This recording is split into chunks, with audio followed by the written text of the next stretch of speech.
diaphragm problems.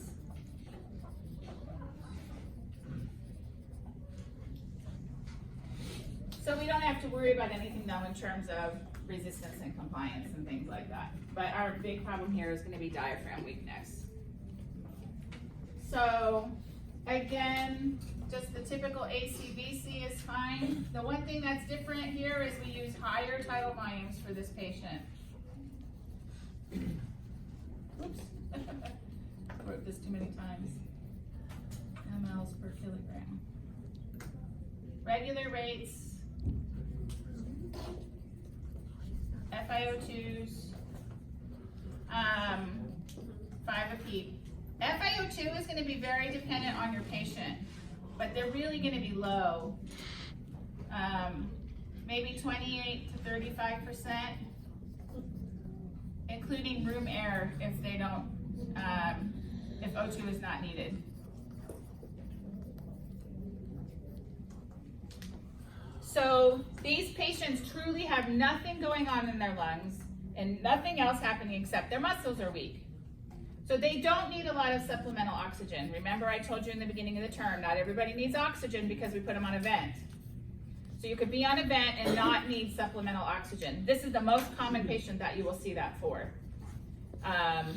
Long-term vented and they end up not needing supplemental O2. So maybe while they're in the hospital or they get an infection, they need very low amounts of oxygen. Yeah. But if their PO2 is fine on room air, then they stay on room air and we just ventilate them accordingly.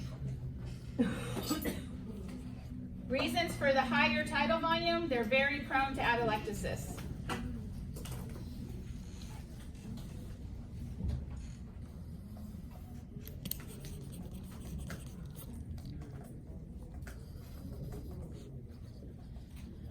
And to a patient that can't breathe on their own, like a neuromuscular patient, it's actually a psychological benefit too. They just get a little bit more volume. It makes them happy.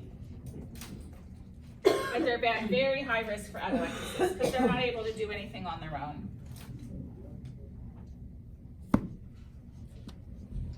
The other big thing with this patient is secretion management.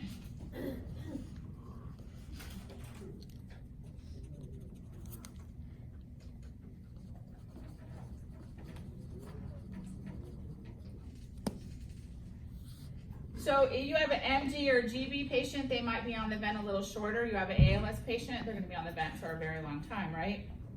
A kid with muscular dystrophy is going to be on the vent a very long time. So secretion management, watching for atelectasis. Secretion management is so important because if you don't manage the secretions, the patients are going to get infections, they're going to come into the hospital, they're going to go into respiratory failure, and they die. They die from infections more than any other reason. So if their secretions are managed well, that reduces their chance of infection, keeps them out of the hospital, keeps them alive.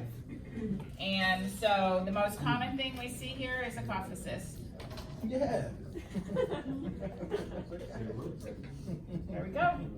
Neuromuscular patients always get cough assist. They actually like it. What?